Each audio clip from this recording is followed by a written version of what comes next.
근데 화를 진짜 많이 잘 참거든요. 근데 이게 한 번 터지면 그냥 저도 아예 모를 정도로 확 터져버려가지고 감당이 안 될 정도로. 감당이 안 될 정도로. 소위 말하는 눈이 돈다고 할 때. 네. 컨트롤이 안 되는 네. 거예요. 그거. 근데 그게 약간 그때마다 그 상대방이 제에게 한 말은 완전 다른 사람인 것 같다 이런 말씀.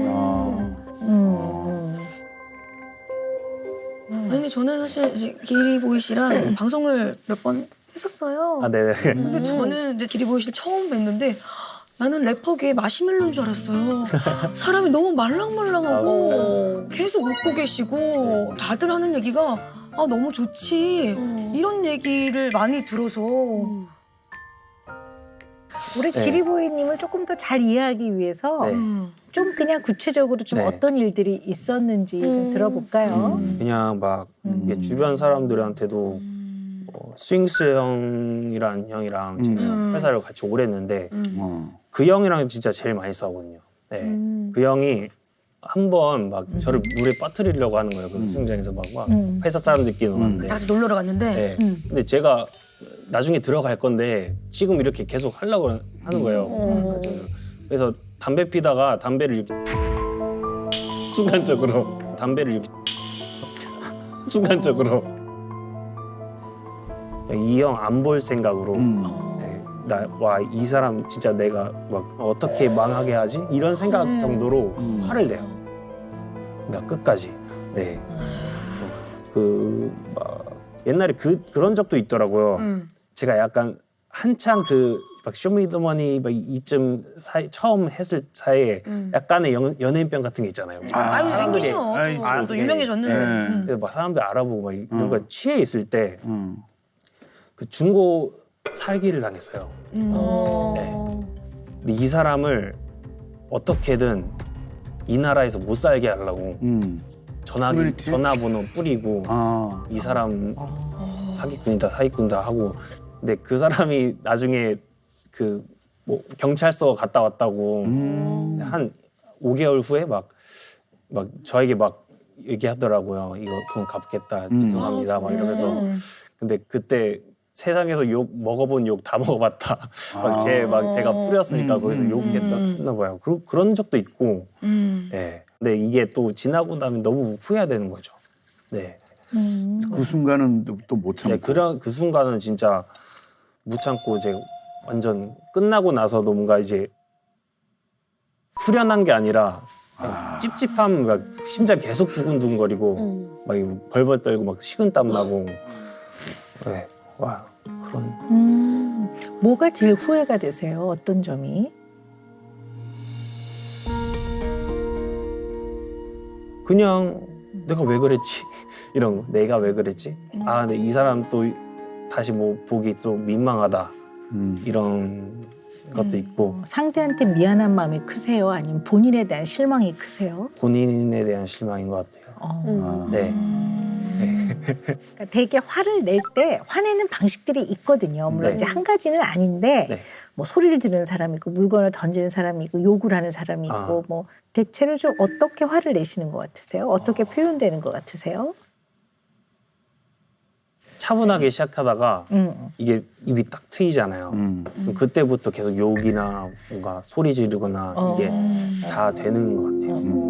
그리고 그냥 괜히 막 집에 있는 벽을 친다든지 집에 있는 벽을 친다든지 그래서 막 화장실 문 부셔져 있다든지 이런 것도 있고. 발로 차서. 네. 그럼 잘못하면 다칠 수도 있는데요. 그러니까. 그렇죠. 그래서 네. 가끔씩 막 여기 부어 있고, 그러니까 잘못하면 뭔가 거기 막 도로 위로 뛰어들 생각까지 하고 그런 경우도 있고, 그냥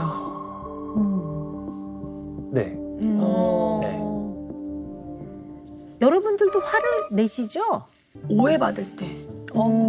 내가 하지도 않는 말, 행동, 생각하는 대로 얘기하는 얘기가 전해지면은 그거에 대해서 좀 못 참아요.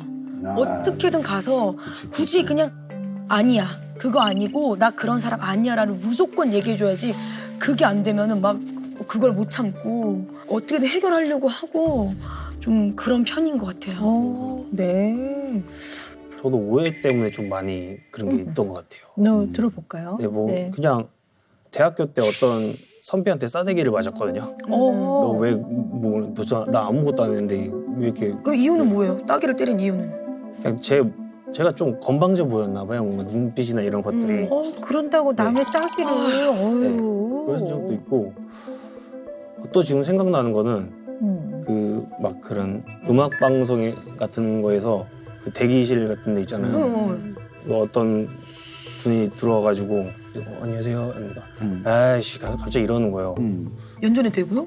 뭐 짜증 난다는 듯이 내가 인사를 잘못했나 하고 그다음부터 계속 좀 더 90도로 인사하고 했는데 계속 뭔가 저를 싫어하는 눈치로 이렇게 하더라고요.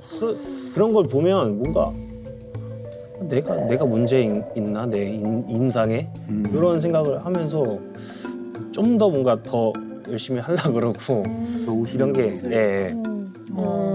이게 제가 보니까요. 우리 기리보이님이 화를 낼 때는 그 화가 나는 순간은 나름 이해는 되는 것 같아요. 뭔가 억울하다든가 네네. 되게 노력을 많이 했는데 좀 오해를 받았다든가 아니면 상대방이 좀 너무한다든가 이럴 네. 때 화를 내는 건 맞는데요. 네. 근데 이런 감정들을 잘 다루어내지 못한다면 마음의 감옥 안에 감정들이 가둬지게 되고 이 가둬진 감정들은 없어지질 않아요. 그러니까 해결이 잘 안 된다고 볼 수 네. 있거든요. 이거는 기리보이님의 정신건강이나 여러 가지 대인관계나 생활에서 부정적인 영향을 준다고 봐요. 그러니까 벌써 본인이 괴롭고 힘들단 말이에요. 네. 그죠? 보통 이제 그런 걱정을 많이 하거든요, 선생님. 갑자기 진짜 0에서 100으로 네. 화를 내는 사람들한테는 주위에서 그런 얘기도 막 하잖아요. 쟤 분노 조절 장애 아니야? 맞아요. 그런 얘기 뭐 많이 그런 얘기 들으면 나 진짜 분노 조절 장애인가? 뭐 이런 걱정도 좀 하는 것도 사실이긴 하거든요. 사실 조금 그런 걱정이 들기도 하지요. 그래서 원래 분노 조절 장애의 정확한 표현이요. 인터미턴트 익스플로시브 디스오더예요. 그러니까 이따금씩 간헐적 폭발적으로 화를 낸다. 이런 거거든요. 간헐적. 이제 그런 의미에서 한번 좀 우리가 체크리스트를 한번 체크하고 가보는 거 도움이 될 것 같아요. 네, 볼까요? 10문항인데요. 네. 이 중에 몇 개가 좀 해당되는지 한번 체크를 해보자고요. 네. 딱 3초만 생각하세요. 너무 깊게 고민하지 마시고요. 알겠습니다. 탁탁 3초. 느껴지는 대로. 네. 자, 배달 음식이 늦게 오면 짜증이 나기 시작한다. 집중하려고 할 때 주변의 반복적인 소리에 신경이 거스를 때가 있다. 무시당한다는 생각에 기분이 나빠질 때가 자주 있다. 분노가 극에 달해 운 적이 있다. 주위 사람으로부터 넌 성격이 너무 급해 이런 말을 들은 적이 있다.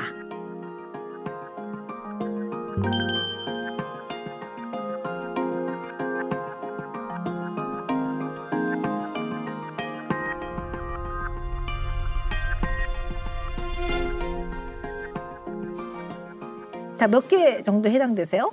저는 3개요. 3개, 음. 2개. 2개, 저 4개요. 4개, 5개. 5개. 네. 그래서 6개 이상 해당이 되면 내가 좀 이런 간헐적으로 화를 폭발하나 이런 이제 가능성이 좀 있나 이런 것들을 한번 깊이 생각해 보실 필요가 있습니다. 네. 우리 기리보이님은 네. 화를 아주 자주 내는 사람은 아닌 것 같아요. 그러니까 네. 만약에 기리보이님이 화를 낸다면 100번을 참고 101번째 화를 낼 거예요. 그러니까 한 번 화를 냈지만 그 전은 100번을 참은 거죠. 본인은 굉장히 참았고 쌌다 화를 낸 거거든요. 네. 근데 그냥 그 앞에 서 있는 상대방 입장에서는 느닷없이 화를 내는 걸로 받아들여질 수 있을 것 같아요. 근데 어쨌든 기리보이님 입장에서는 굉장히 참았다가 화를 내는 것 같아요. 네. 그럼 빈도수로 봤을 때는 다른 사람보다 화를 많이 내는 사람은 아닌데 네. 문제는 우리 선풍기도 미풍, 약풍, 중풍, 네. 강풍이 있어요. 그리고 에어컨도 0, 1, 2, 3, 4, 5, 6, 7, 90이 있듯이. 네. 근데 이 기리보이님이 화를 낼 때 물론 이제 100번은 참았지만 101번째에 탁 건드려지면 아, 왜 하지 마. 에이, 왜 그래? 풀어. 에이, 아니야. 이러다 와! 이렇게 되는 것 같아요. 이게 문제인 것 같아요. 네, 맞아요. 그러니까 0이었다가 네. 10도 없고 40도 없고 그냥 100으로 확 화가 네. 가끔 그러시는 것 같아요. 네, 맞아요. 기리보이님이 화를 낼 때 본인이 생각했을 때 공통점이 있어요. 마음 상태라든가 딱 이럴 때 내가 좀 화를 내는 것 같다라든가. 아, 제가 딱 지금 떠오르는 게 네. 그게 제일 짜증나요. 이렇게 하고 있는데 전화벨 소리 울리면 그게 너무 그렇게 짜증날 수가 없어요. 할 때 중요한 거 있어서 빨리 얘기하려고요. 이럴 때 그 얘기하다가 이제 이거는 뒷전으로 하고 뭘 안 해. 이럴 경우들이 많아요. 그러니까 옛날에는 그냥 이것만 잘 만들고 하면 되는데 그 외적인 것들이 있잖아요. 그게 너무 방해가 되는 거예요. 이게 제 세계에서 누군가가 자꾸 네, 침범을 너무 많이 해요. 네, 그런 거 같으시죠? 근데 그거를 네. 떨쳐낼 수가 없어요. 네.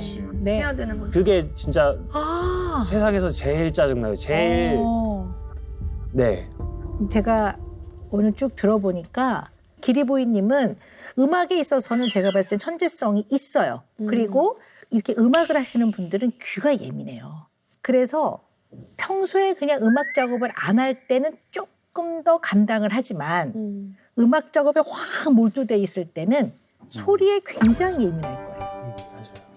그래서 참다가 음악 작업을 하는데 이 소리가 이것이 본인을 막 침범하고 내지는 공격하고 나를 힘들게 못 살게 굳는 자극이라고 느껴지면 나중에는 확 터지는 거죠. 근데 선생님 아까 전에 기리보이님이 말씀하신 그런 예민해졌던 그 순간들 있잖아요.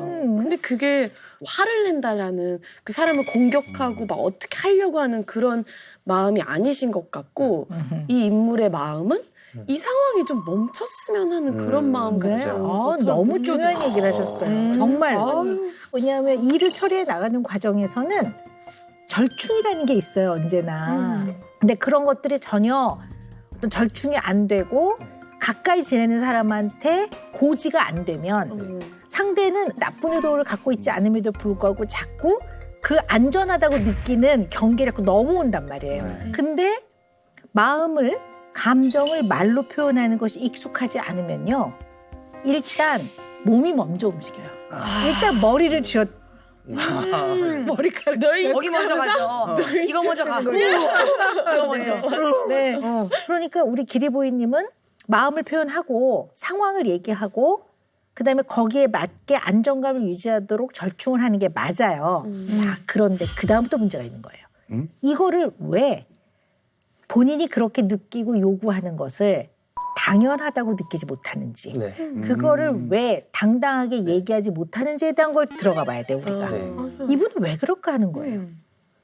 근데 이제 제가 간단한 검사를 좀 미리 해봤잖아요. 네네. 그 MMPI도 네네. 해봤습니다. 네네. 근데 기본적으로 좀 불안이 높고 특별한 의도를 갖고 있지 않은 거에 대해서도 불안이 높아진 나머지 의심이 되고 믿기가 좀 어렵고 의심이 된다는 게 나를 어떻게 하려고 그러는 거야 이런다는 게 네. 아니라 정말 그럴까? 뭐 이런 맞아요. 이런 느낌인 네, 거죠. 맞아요. 네, 정말 그럴까? 맞아요. 사람을 좀 잘 안 믿는 편이죠. 그런 것 같아요. 예를 들어서 뭐 처음 보는 사람들 일단 이렇게 보는 게 있는 것 같아요. 그래요?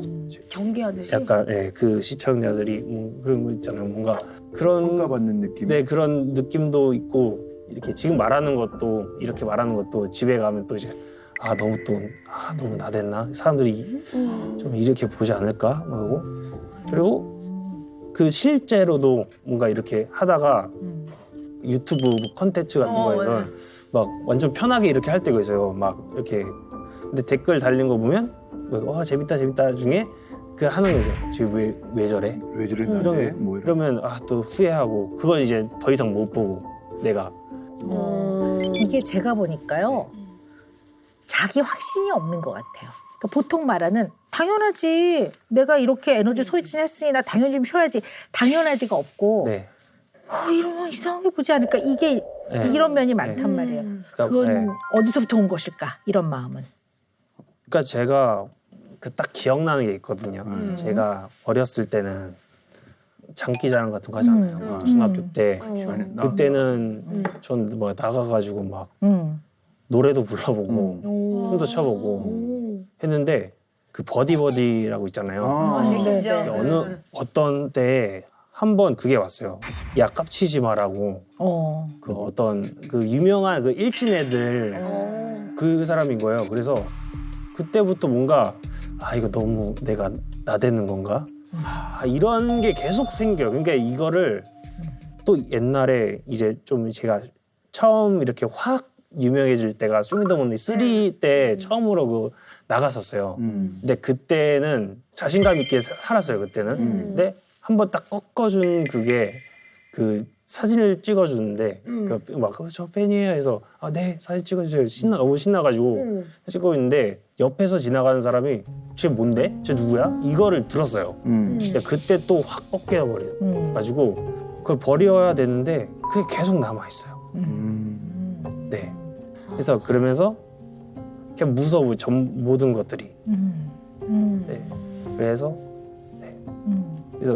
어떤 생각까지 드냐면 뭐 길거리에서 좋아요 막 좋아요 하면 제일 첫 번째 드는 생각은 그래서 나를 왜 좋아하고 어디서 봐서 좋아하고 이런 걸 계속 따지게 되는 게 근데 이것도 계속 버리려고 하거든요. 근데 나도 모르게 이게 생각이 드는 것들이 있잖아요.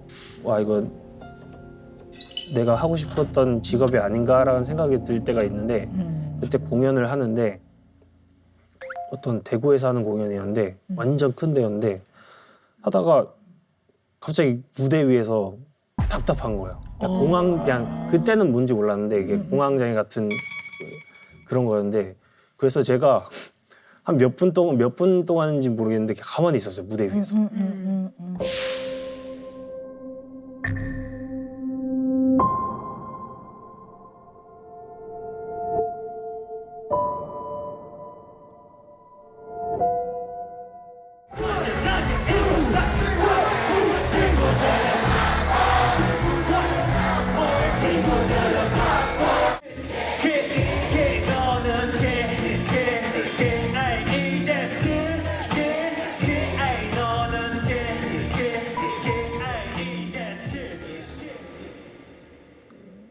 그냥 제가 제일 하고 싶은 거는 제 어렸을 때처럼 제 마음대로 됐으면 좋겠어요. 내가 뭐 돈을 못 벌더라도 내가 원하는 대로 네.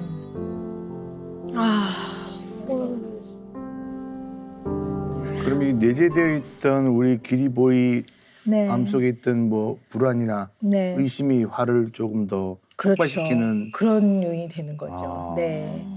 그래서 그냥 대책 없이 화를 내는 분노 조절 장애라기보다는 사실은 감각의 일부들이 굉장히 예민하고 발달되어 네. 그리고 그것이 또 음악에 굉장한 재능과 연결되기도 하지만 이제 또 어떻게 보면 양날의 검처럼. 검 같은 거죠. 그래서 그걸 본인이 잘 알고 계셔야 되고 그렇죠. 언제나 기리보이 씨가 느끼는 감정을 네. 솔직하게 네. 말하는 게 맞다고 봐요. 네. 어쨌든 우리 기리보이님의 내면의 방을 좀 단단하게 네. 잘 넓혀가셨으면 좋겠습니다. 알겠습니다. 네. 네. 감사합니다. 항상 그게 원했던 건데 일을 하다 보면은 좀 즐기지 못하고 너무 많이 집중하고 괴로워하고 심지어는 그런 고통이 없으면 좋은 성과를 낼 수 없다라고 생각하는 편이기도 한 것 같아서 이 일 자체를 즐길 수는 없던 거 없었을까 같은 게 고민이에요. 근데 그게 최근에 딱 확 느끼게 된 계기가 있나요 혹시?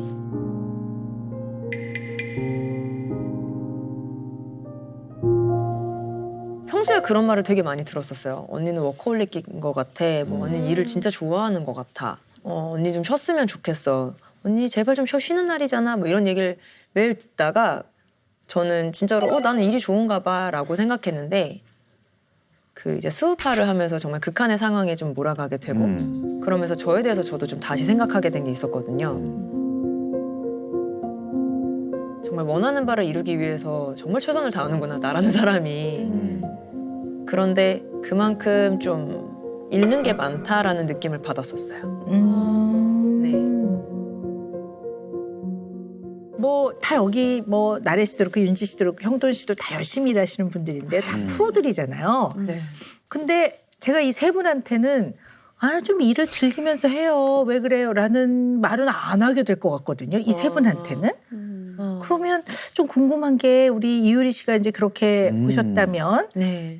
왜 그런 생각을 했을까 하는 걸 좀 한번 우리가 좀 이렇게 따라 들어가 봐야 될 것 같아요. 네. 제가 궁금한 게 있어서 몇 가지 여쭤볼 건데요. 네.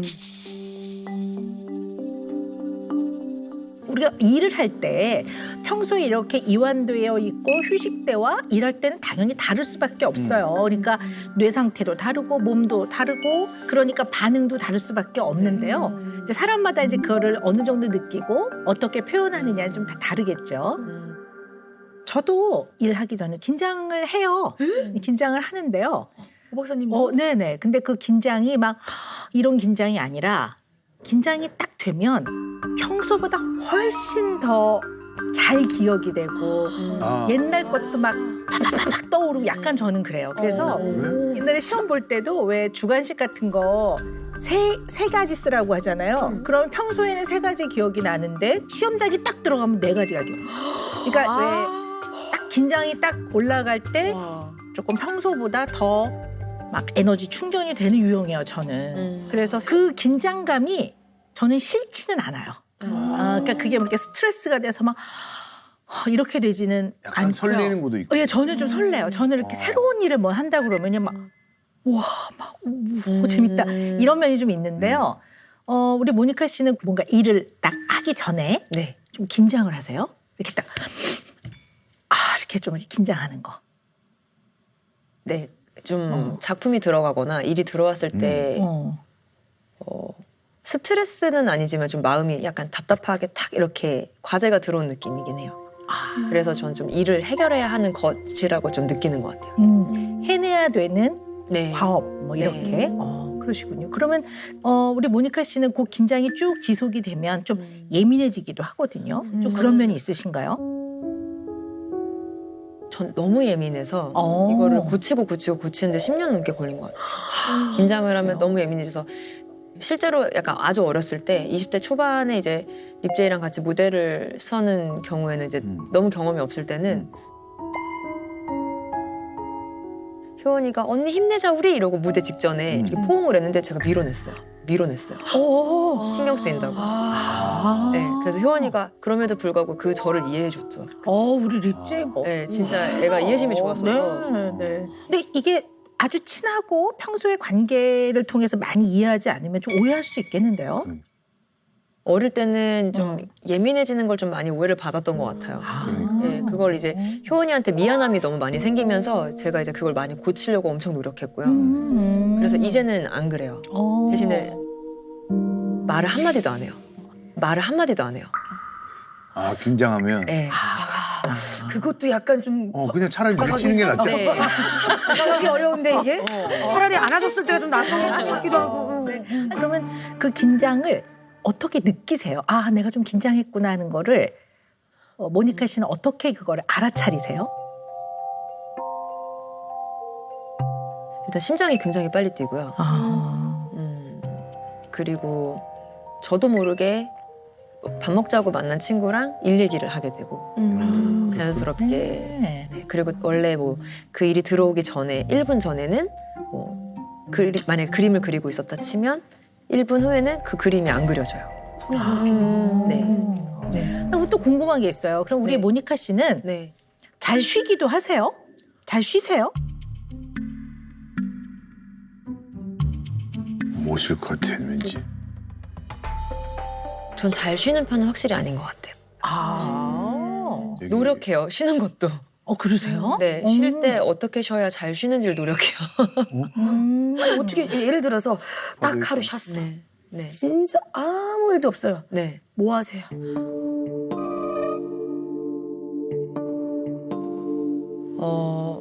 못다 했던 제 개인적인 일들을 하는 편이에요.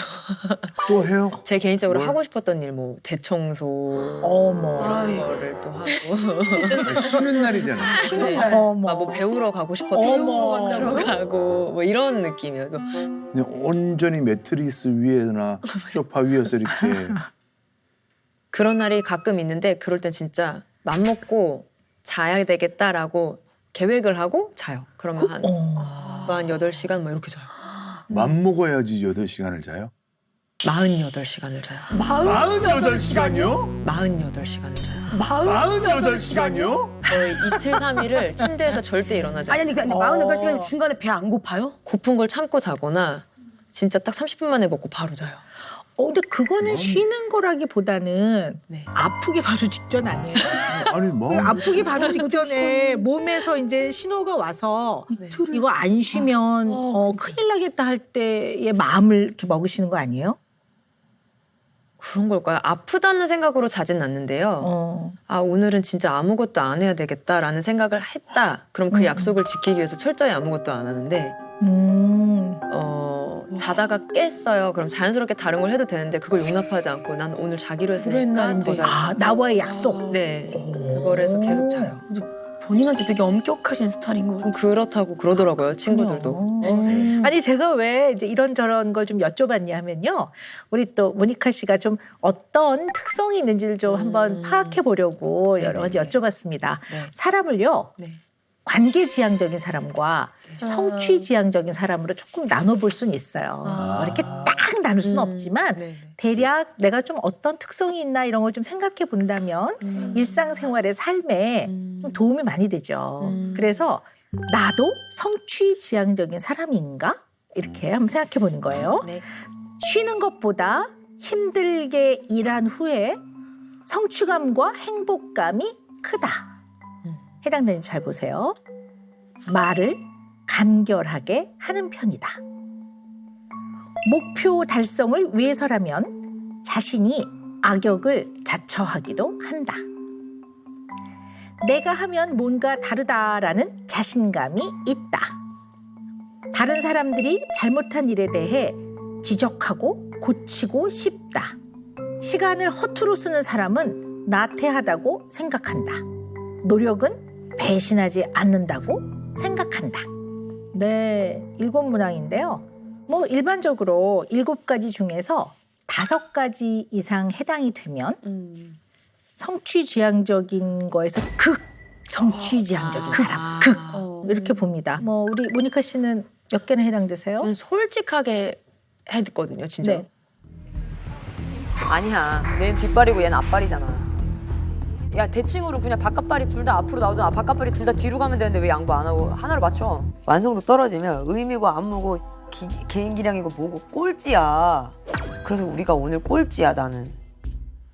솔직하게 했거든요, 진짜. 네. 그랬을 때 3가지. 3가지 해당되세요? 네. 근데 이건 좀 네. 후천적으로 제가 좀 노력해서 생각을 바꾼 것들에 대한 질문이 좀 있었어요. 그래요. 원래는. 네. 어떤 게 해당되세요? 1, 2, 3번. 쉬는 것보다 힘들게 일한 후에 성취감과 행복감이 크다. 말을 간결하게 하는 편이다. 목표 달성을 위해서라면 악역을 자처하기도 한다. 3가지. 네. 다른 사람들이 잘못한 일에 대해 지적하고 고치고 싶다. 이건 해당 안 되세요? 그런 것들이 있다는 말을 듣고 엄청 고쳐서 그게 좀 요즘에 무관심으로 변했어요. 요즘에 고쳐서 성취지향적인 특성을 우리 모니카 씨가 많이 갖고 있는 것 같아요. 네, 그래서 보통은 이제 일을 굉장히 좋아하고 일을 잘 해내야 된다고 생각하기 때문에 일하기 전에 좀 긴장도 하고 또 일이 좀 잘 안 풀릴까봐 걱정하면서 예민해지기도 하고 또 결과에 굉장히 신경을 많이 쓰고 책임감이 굉장히 강하고 일에 대한 이런 면들을 많이 가지고 있다고 볼 수가 있죠. 네, 네. 성취지향적인 부분으로 선택을 많이 했던 것 같아요. 그래서 너무 사랑하거든요. 저희 팀원들이나 제 주변 사람들과. 근데 막상 일이 이제 점점 진행이 되다 보면은 결과적으로는 그들에게 일을 잘하기 위해서 그들에게 상처 주는 말을 잘하는 편이죠. 좀 저는 잡담 나누면 진짜 엄청 혼내고요. 손톱만 봐도 혼냈어요. 네. 하다가 이렇게만 봐도 안무 설명하고 있는데 이렇게 보다가 이런 식으로 하면 이런 거 정하고. 어. 네. 언니, 아니 그러니까 이틀 뒤에 그 공연인 건 아는데 나 우리 애들도 너무 힘들고 조금만 쉬었다 하면 안 될까요? 그럼 1분만 쉬고 바로 하고 빨리 끝낼게. 그럼 1분만 쉬고 바로 하고 빨리 끝낼게. 좀만 좀 쉬었다 가면은 오히려 더 파이팅할 수 있겠다라는 그런 분위기 같은데 언니? 그러면은 쉬고 있어. 나 하고 있을 테니까. 그러면은 쉬고 있어. 나 하고 있을 테니까. 아니 언니가 안 쉬면은 이 말 저거 많이 들었어. 제가 동생을 되게 불편하게 한다고. 불편해. 근데 생각보다 자주 쉬는데 진짜 딱 30초 1분 쉬자 이런 말을 많이 해서 30초 1분은 그 복싱이 한참 타이트하게 할 때 그렇게 하는 건데. 그리고 대신에 4시간 이상 절대 연습 안 한다 뭐 이런 룰이 있어요 저한테. 그게 아니면 너무 쉬니까 그걸 좀 많이 잡아놨죠. 그러니까 성취지향적인 면이 많으신 것 같아요. 근데 이제 이 성취지향적인 분들은요, 목표를 정해서 열심히 하고 그걸 달성할 때 굉장히 행복감과 보람을 느끼기 때문에, 그리고 그 안에서 본인의 존재와 자긍심을 많이 찾거든요. 그러다 보니까 자칫 잘못하면 번아웃이 오기 쉬워요. 왜냐하면 사람이 쉬지 않고 계속하면 약간 지치는 선을 넘었으면 번아웃 되거든요. 이런 건들 조심하셔야 될 것 같아요. 네. 저는 뭐 일단 예를 들어 몸이 좀 컨디션이 안 좋다 그러면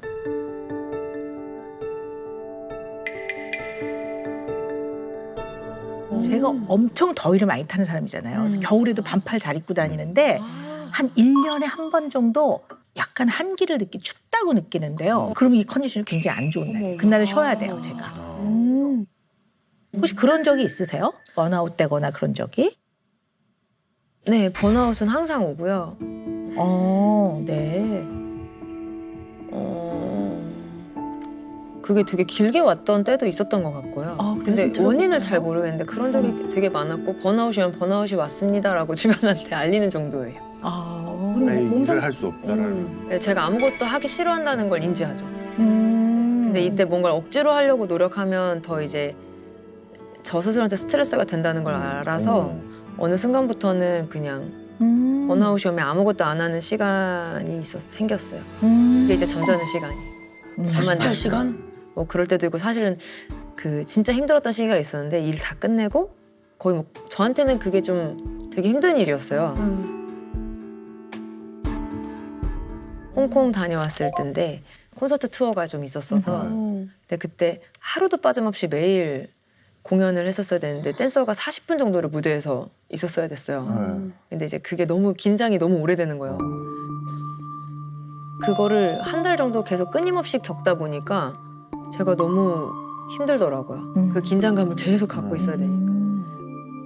그리고 나서 돌아온 다음에 집에서 2달 동안 아무것도 안 하고 잠만 잤죠. 먹고 자고. 아니 그럼 다른 일 할 때도 원래 그러세요? 그게 가장 심했던 번아웃인 것 같고요. 보통 다른 때는 번아웃을 겪으면 보통 뭐 하루 이틀이면 낫는 경우도 있는데 수우파 콘서트 때는 그래도 한 1, 2주 정도는 힘들었어요. 근데도 이제 했죠, 일을. 그때는 힘들어도 해야 하는 상황이었기 때문에. 그래서 지금 좀 스트레스가 과하게 온 상태가 아닐까라는 생각이 좀 있긴 있어요. 근데 이게 반드시 신호를 보내거든요. 네. 몸과 마음과 뇌에서 네. 신호를 보내요. 네. 근데 우리 모니카 씨처럼 이런 성취지향적인 특성을 갖고 있고 굉장히 열심히 일하는 사람들은요. 그 기준이 다른 사람보다 훨씬 높고 멀리가 있어요. 그러니까 잘 못 느껴요. 못 느껴서 막 무리를 하다가 느낄 때는 선을 많이 넘어간 상태인 거죠. 그래서 사실 이제 앞으로 살아가시면서 내가 조금 쉬어야 되는구나, 내가 조금 힘들구나, 요 선을 넘어가면 나한테 무리가 오네 하는 거를 다양한 형태로 알아차리셔야 될 것 같아요. 그걸 잘 못 느끼실 수도 있어요. 네, 그래서 네네. 실제로 스우파 끝나고 친구들이 기분 풀자고 캠핑을 데려갔는데 너무 좋지. 거기서 응급실 갔어요. 거기서 응급실 갔어요. 거기서 응급실 갔어요. 그러니까 긴장이 갑자기 풀려서 너무 행복한 거예요. 그래서 쓰러지셨어요? 그래서 거기서 이제 위랑 이제 대장이 아예 다 멈춰가지고 아예 장기가 쉬어버린 거예요. 근데 이게 스트레스 때문이라고 생각하기보다 오히려 긴장이 풀려서라고 생각해서 저는 그냥 이렇게 아프고 나면 괜찮아졌겠지라고 생각했습니다. 아니 그냥 약간 와. 솔직하게 말씀드리자면 약간 좀 너무 융통성이 없나? 이런 생각도 들지만 그거보단 더 비중이 가는 거는 책임이라는 거를 굉장히 중요하게 생각하고 사시는구나. 그러니까 이게 내가 오늘 해야 될 책임. 그럼 이제 무슨 일이 있어도 이게 중요한 거죠. 네. 그리고 내가 오늘 약속을 했어. 그럼 이 약속을 지켜야 되는 책임. 네. 굉장히 그 부분이 우리 모니카 씨의 인생에서 중요한 부분인 것 같은데요. 책임감. 책임감 너무 중요하게 생각하고요.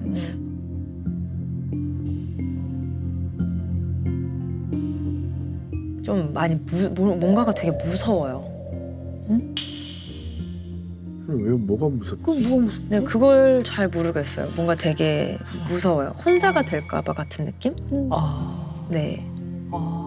그런 느낌이 좀 있어요. 어렵다. 조금 더 제가 좀 여쭤볼게요. 네. 우리 모니카 씨가 요즘 네. 이것만큼 내가 책임을 져야 되겠다 하는 것들이 있으시죠? 네. 네, 어떤 것들이 있습니까? 일단은 제 울타리에 들어온 사람들이라고 표현할게요. 제 울타리에 들어왔다고 생각하는 사람들이 경제적인 문제로 힘들지 않았으면 좋겠다. 이게 가장 큰 목표고요. 혹시 회사 대표님이세요? 하고 있습니다. 네. 네. 직원분들이 몇 분 정도? 대표님이시죠? 정규직 직원은 이제 딱 4명 있고요. 네. 네, 그리고 강사님들은 이제 다 프리랜서로 하고 계시고. 또 책임을 져야 된다고 생각하는 네. 분들이나 네. 일 어떤 게 경제적인 거 있을까요? 말고 그 외에는 이제 효원이 그리고 저 스걸파 같이 나왔던 까메 그리고 저희 팀원들 그리고 저희 부모님 어머니 어머니를 어떻게 하면 외롭지 않게 해드릴 수 있을까? 근데 네, 그 부분을 항상 마음속에 담아두고 있고 제 마음이 닿는 데까지는 뭔가 좀 돌려주고 싶다라는 마음이 항상 있어요. 그러니까 어머니에 대한 어떤 자식으로서 잘 부양하고 잘 모셔야 되겠다는 그런 책임감 네. 그렇게 보면 될까요?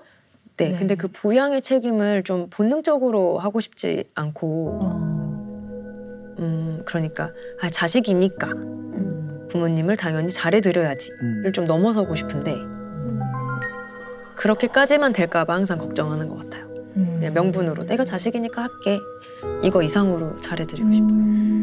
그렇군요. 근데 그게 잘 안 되죠. 너무 안 돼요. 저는 엄마를 책임져야 된다는 생각이 있지만 분명한 건 엄마가 행복하게 살 수 있을 정도만 내가 책임져 드리고 도와드리는 거지. 저는 100% 엄마 인생이 있고 나는 내 인생이 있다고 생각을 하거든요. 근데 오히려 내가 지금 잘못하고 있나? 엄마 인생을 책임져 줘야 되나? 근데 너무 무겁게 생각하고 있는 것 같은 거예요.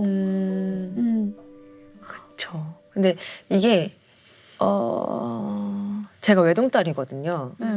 제가 외동딸이기도 하고 좀 어머니가 너무 희생을 많이 하셨어요. 제가 입장에서 봤을 때 항상 책임만 지시고 수습만 하시고 저희 어머니는 지금 부산에 계시는데 서울을 절대 안 올라오시고 왜요? 저한테 부담 주고 싶지 않다고. 네. 저한테 부담되는 모든 행동을 다 저 몰래 다 제거하고 계세요. 예를 들면 친척분들한테 미리 다 전화해서 정한테 전화하지 마세요. 저 지금 굉장히 힘든 시기고 바쁩니다. 자기 형제들한테도 정한테 부담 주지 마. 이런 걸 아직도 하고 계시고 지금도 이제 사실은 기도를 계속 하고 계신데 그 기도가 다 이제 제가 잘못될까 봐인 거예요. 그래서 이 엄마의 희생을 좀 빨리 자르고 내가 빨리 이렇게 돌려주는 형태로 전환하고 싶은데 방법이 물질적인 것밖에 없어서 너무 속상하죠. 근데 저희 어머니는 옷도 안 사입으시니까 돌려줄 수 있는 게 없어요. 아버지는 돌아가셨습니다. 네. 네. 네, 아버지 같은 경우에 이제 30살에 돌아가셨어요. 이제 7년 정도 되셨는데 아버지한테는 아예 이런 말도 전해드리지 못했고 아예 뭐 사랑만 받고 끝난 것 같아서 많이 아쉽죠. 왜 좀 오래 아프셨어요? 네, 몸이 많이 아프셨고 사실 좀 늦게 낳으셨어요 저를. 그래서 계속 아프셨어요. 좀 많이 아프셨고 나이도 이제 어느 정도 드셔서 돌아가신 거긴 한데 태어날 때부터 쭉 아프셨어가지고 제가 아버지한테 뭐 이렇게 특별히 바랄 수가 없는 상태였어요.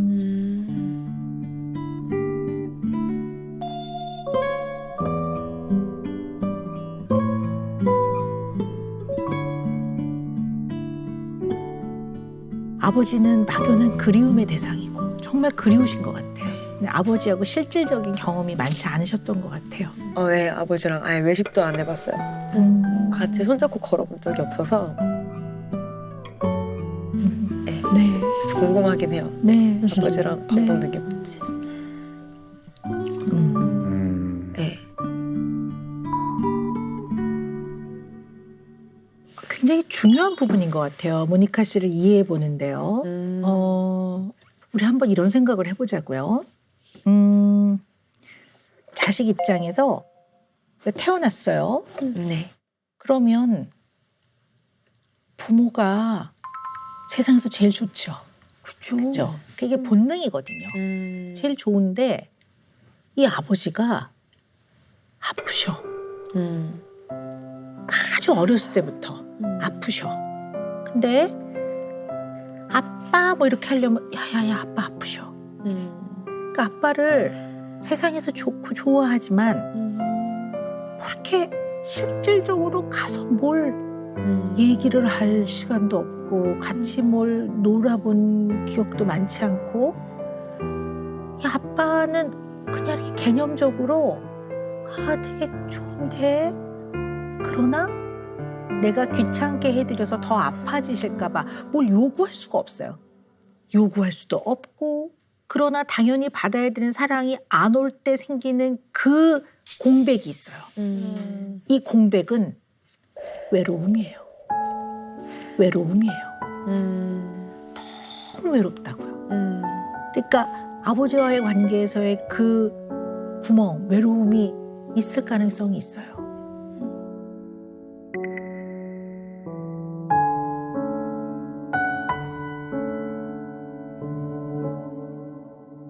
중학생 때까지는 큰 문제가 없다고 느꼈는데 사춘기 지나고 나서부터 머릿속에서 어느 순간 이런 대화를 했어요. 저 스스로.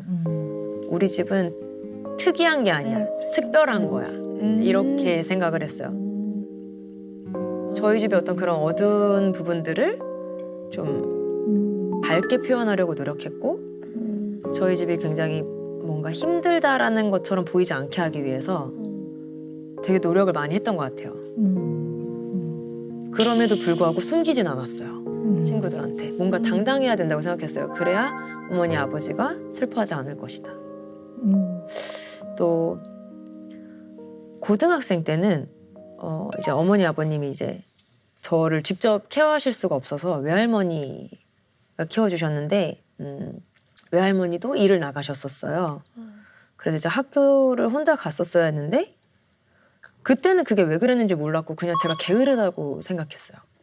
근데 지금 생각해보면 그게 무기력증이 아니었을까라는 생각을 좀 하는데 학교를 안 가고 그냥 갑자기 날씨 좋다 옥상 올라가서 이렇게 하늘 보고 있다가 자고 네. 네, 그냥 계속 잤어요. 옥상에서 햇빛 받으면서. 그것이 그 외로움이 특별히 슬픈 건 아닌데 멍하게 좀 지냈던 그 시절하고 관련이 있지 않을까라는 생각도 조심스럽게 해봐요.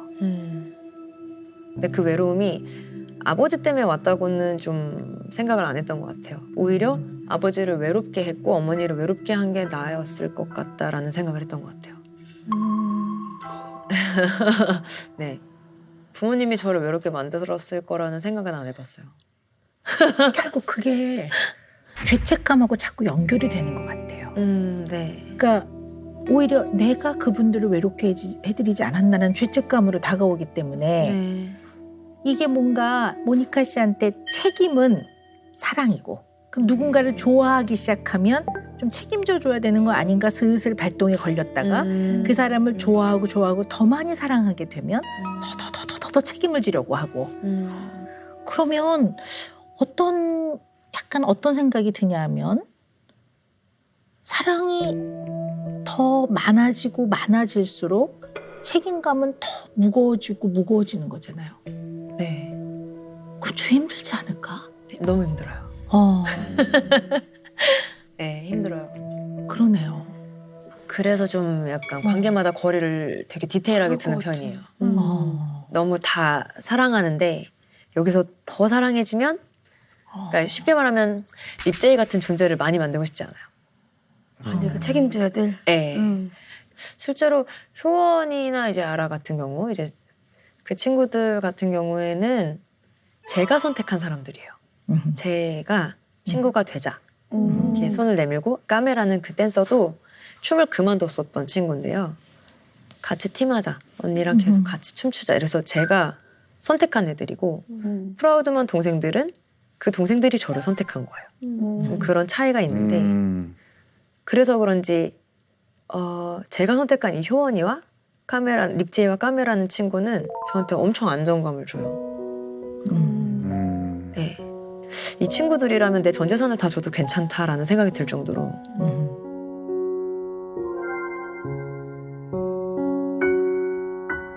세븐, 에잇, 홈. 나나나나나나나 맷돌 돌리고 그냥 돌려서 다시 들어가면 돼.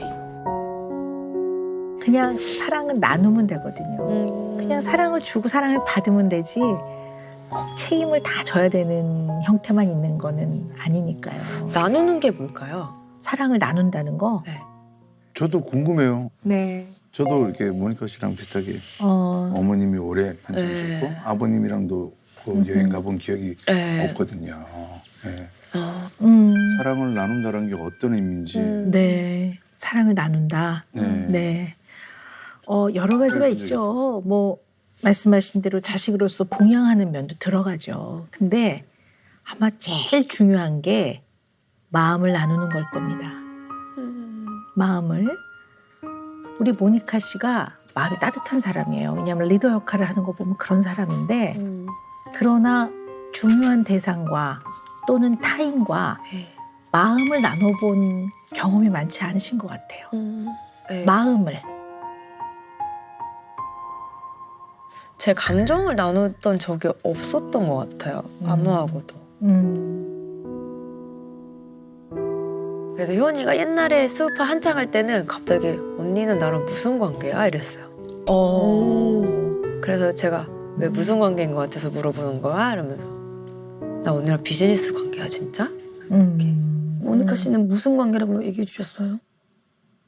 사랑하는 관계지 이랬어요. 너무 좋다. 네. 진짜 솔직하게 말하면 저는 효원이를 좀 부러워하는 면이 있거든요. 효원이가 좀 되게 사랑스러워요. 근데 이런 얘기를 좀 하기가 좀 그럴 수도 있는데 그러니까 효원이의 집이 유복하다고 느꼈어요. 그 부모님이나 동생과의 대화나 이런 모습을 보면서 내가 교과서에 보던 집이 이런 집이지 않았나 이런 생각이 들어서 효원이를 좀 따라하려고 하는 부분이 있었죠. 그래서 전적으로 좀 어떤 부분에서 고쳐야 되겠다라는 생각을 자꾸 가졌던 게 효원이가 겪었던 가정이 조금 더 정상적인 것에 가깝다? 이런 생각이 좀 들어서 효원이한테 좀 더 맞추려고 노력했었어요. 성격을 초반에는.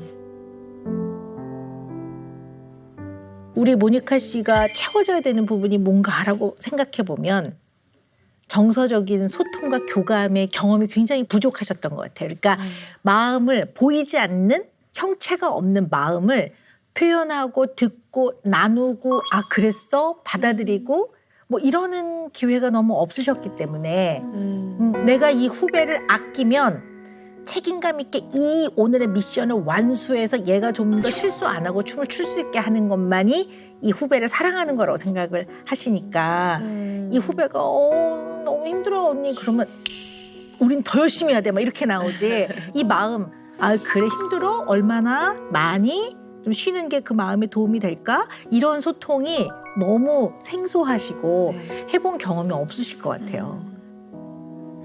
저 지금 효원이한테 너무 많이 미안해요. 네. 왜냐면 얼마 전에 수술했거든요. 무릎 수술을 했어요. 아잉, 안 돼. 근데 말을 한 번도 제대로 뭔가 걱정하는 말을 더 안 하려고 했어요. 오히려 그런 감정을 끄집어내서 이 친구가 슬퍼지는 게 더 아닌 것 같아서 계속 툭툭거리고 되게 아무렇지 않은 척 했거든요. 네. 근데 오히려 사실은 효원이가 걱정하는 말을 듣고 싶어 했을 수도 있겠다라는 생각을 지금 하게 됐어요. 네. 걱정하는 말이라는 표현보다 조금 더 바꿔보면 진심의 마음을 듣고 싶겠죠. 진심의 마음을. 근데 감정을 표현해보고 공감받아보고 마음을 교류해본 경험이 없으면 언제나 이론적으로 머리로 생각하거든요. 근데 머리로 생각하는 것이 마음을 언제나 잘 이해하는 건 아니에요. 마음은 얘기해 봐야 돼요. 좀 해보시는 건 도움이 될 것 같아요. 네. 네. 뭔가 주변 사람들이 저한테 부족한 걸 못 느끼면서도 뭔가 바래왔던 게 이런 거였나 싶어요. 뭐랄까 애들이 자꾸 밥 먹재요. 근데 저는 애들이랑 밥 먹기가 싫은 거예요. 할 얘기가 없어서. 근데 애들이 맨날 저를 너무 좋아한대요. 근데 저는 그런 말을 들으면 할 말이 없는 거예요. 나눠본 적이 없어. 그냥 그게 다 가식적이라고 생각했어요. 누군가가 좋아한다고 하면 뭔가를 해줘야 된다고 생각하시는군요, 자꾸. 네. 그래서 좀 애들이랑 대화를 좀 많이 안 하거든요.